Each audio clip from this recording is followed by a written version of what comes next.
Hello friends, welcome to my channel.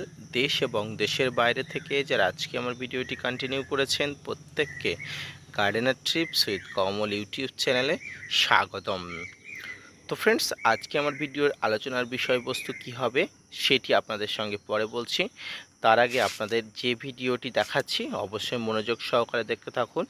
একটি মিশরীয় মাল্টা লেবু গাছ, যে লেবু গাছে সাধারণত ফুল আসে ডরমেন্সি পিরিয়ডের পরে, জানুয়ারি ফেব্রুয়ারি বা নভেম্বর ডিসেম্বরের পরে, কিন্তু এই মার্চ মাসে এসেও এই মিশরীয় মাল্টা লেবুতে প্রচুর পরিমাণ ফ্লোয়ারিং এসছে। আর এই সময় আমাদের ফ্লোয়ারিং ধরে রাখাটাই সবথেকে বড় চ্যালেঞ্জ। তো ফ্রেন্ডস, আজকে আমার ভিডিওর আলোচনার বিষয়বস্তু হবে এই যে গাছে ফ্লোয়ারিং এসছে, অর্থাৎ লেবু গাছে প্রচুর ফুল আসছে, এই ফুলগুলো রক্ষার্থে আপনাদের কি কি করণীয়, কি কি ভুল করা যাবে না, এই সময় কি কি করলে আপনার লেবু গাছে প্রচুর পরিমাণ ফলন পাবেন, পাশাপাশি আপনার গাছে ধরে থাকা যে সমস্ত ছোট ছোট লেবু, এই লেবুগুলো কিভাবে দ্রুত বৃদ্ধি ঘটাবেন তাই নিয়ে থাকছে আজকের উপস্থাপনাটি। আপনি যদি ছাদ বাগানি হয়ে থাকেন এবং আপনার ছাদেও যদি এই ধরনের অবস্থার মধ্যে গিয়ে থাকে, অর্থাৎ এই অসময়ে যদি লেবু গাছে প্রচুর পরিমাণ ফুল এসে থাকে, তো ভিডিওটি মনোযোগ সহকারে গুরুত্বপূর্ণভাবে দেখতে থাকুন।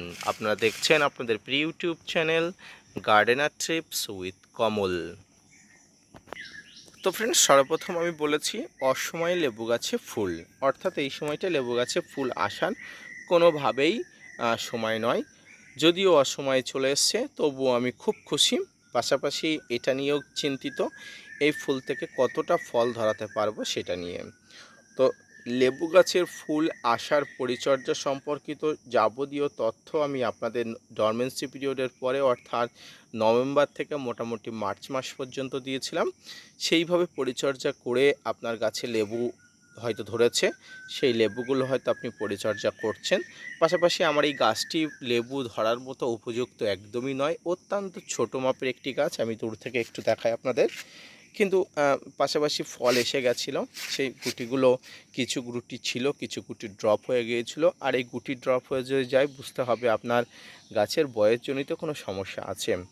গুটি শুধু বয়সজনিত সমস্যার কারণে ড্রপ হয় না, বিভিন্ন কারণে ড্রপ হয়, কিন্তু আমার যে গাছটি, সেই গাছটি ফুল ফল ধরার মতো এখনও উপযুক্ত হয়নি।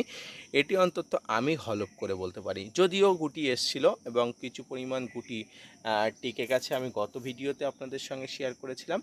তো এবার আসুন আমি এই সময় কি কি পরিচর্যা করতে হবে। দেখুন, গাছে ফুল আসার পর থেকে গাছকে প্রচুর পরিমাণ প্রোটেকশানে রাখতে হবে। লাইক দিস প্রোটেকশান বলতে, গাছে কচি পাতা এসছে, এই কচি পাতা খাওয়ার জন্য এক ধরনের পোকা আসবে। পাশাপাশি গাছে যে ফুল এসছে, এই ফুলগুলো বিভিন্ন কারণে ঝরে পড়বে, সেগুলো আপনাদের লক্ষ্য রাখতে হবে। এর পাশাপাশি গাছে যে বিভিন্ন পরিমাণ ফাঙ্গাসের আক্রমণ যাতে না হয়, বিভিন্ন পরিমাণ মাইক্রোনিউট্রিয়েন্টের অভাব যাতে না হয়, সেদিকে আপনাকে লক্ষ্য রাখতে হবে। তো আসুন সর্বপ্রথম আমি জলের ব্যবস্থার কথা আলোচনা করি। দেখুন, লেবু গাছে ফুল এসছে মানে আপনার লেবু গাছের গুরুত্বটা আরও বেশি বেড়ে গেল। আপনি যতটা পরিমাণ গুরুত্ব দিয়ে দেখতেন, তার থেকে আরও বেশি পরিমাণ গুরুত্ব দিয়ে দেখার প্রয়োজনীয়তা হয়ে পড়েছে। এর জন্য আপনাকে প্রতিদিন পর্যাপ্ত এবং পরিমিত জল দিতে হবে।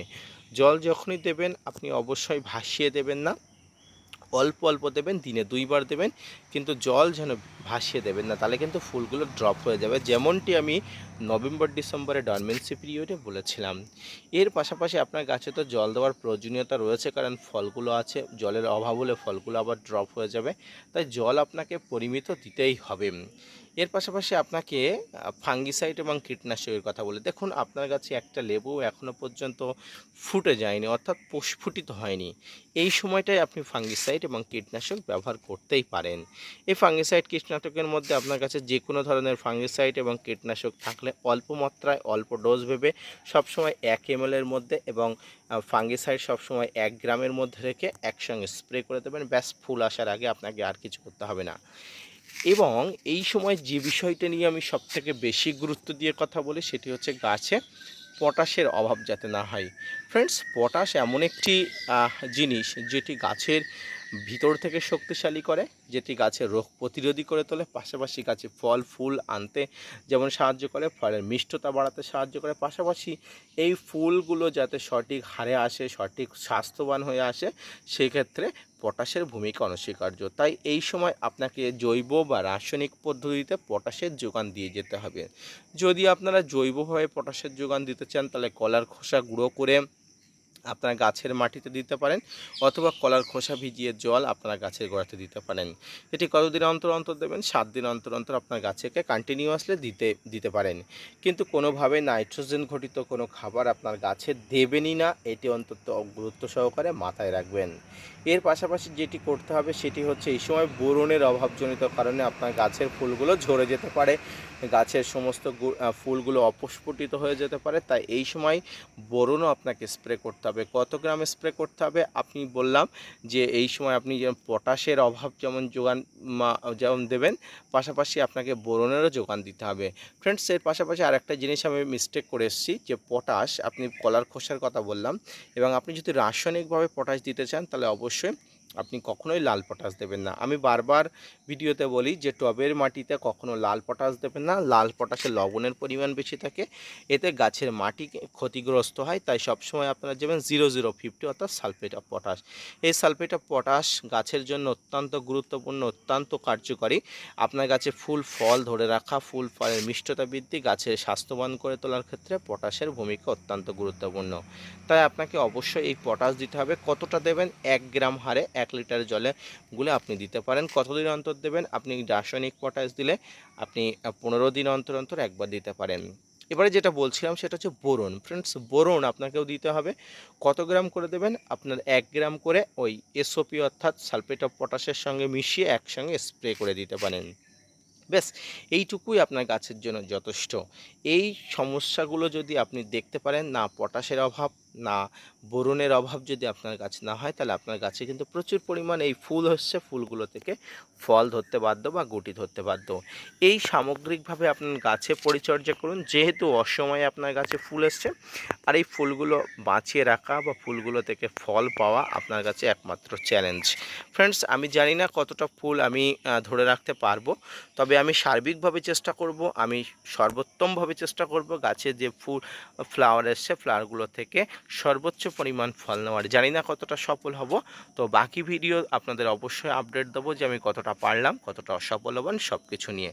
তো আপনার গাছের যদি এই অসময়ে যদি ফ্লাওয়ার এসে থাকে, অসময়ে যদি আপনার গাছে প্রচুর পরিমাণ ফুল এসে থাকে এবং ফুলগুলো কীভাবে পরিচর্যা করবেন বুঝতে যদি না পারেন, বা আপনি যদি ইতস্ততা বোধ করেন, তাহলে অবশ্যই আজকের ভিডিওটি মনোযোগ সহকারে দেখতে থাকুন। অত্যন্ত গুরুত্বপূর্ণ, অত্যন্ত কার্যকরী হতে যাচ্ছে। তো ফ্রেন্ডস, এইভাবে পরিচর্যা করলে আপনার ছাদ বাগানের লেবু গাছ যেমন সুস্থ থাকবে, পাশাপাশি গাছে হওয়া লেবুগুলো সুস্থ থাকবে। এই সময় না দেবেন কোনো ভারী খাবার, না দেবেন কোনো নাইট্রোজেন ঘটিত খাবার, কারণ এই সময় গাছে ফুল এসছে মানে কোনো ভারী খাবার, নাইট্রোজেন খাবার দেওয়ার প্রয়োজন নেই। কিছুদিন আগে হয়তো আপনি গাছে গুটির জন্য আপনি খাবার দিয়েছিলেন, সেই খাবারটি এনাফ। এই সময় গাছের গোড়াতে আর কোনো ধরনের খাবার দেওয়ার প্রয়োজন নেই।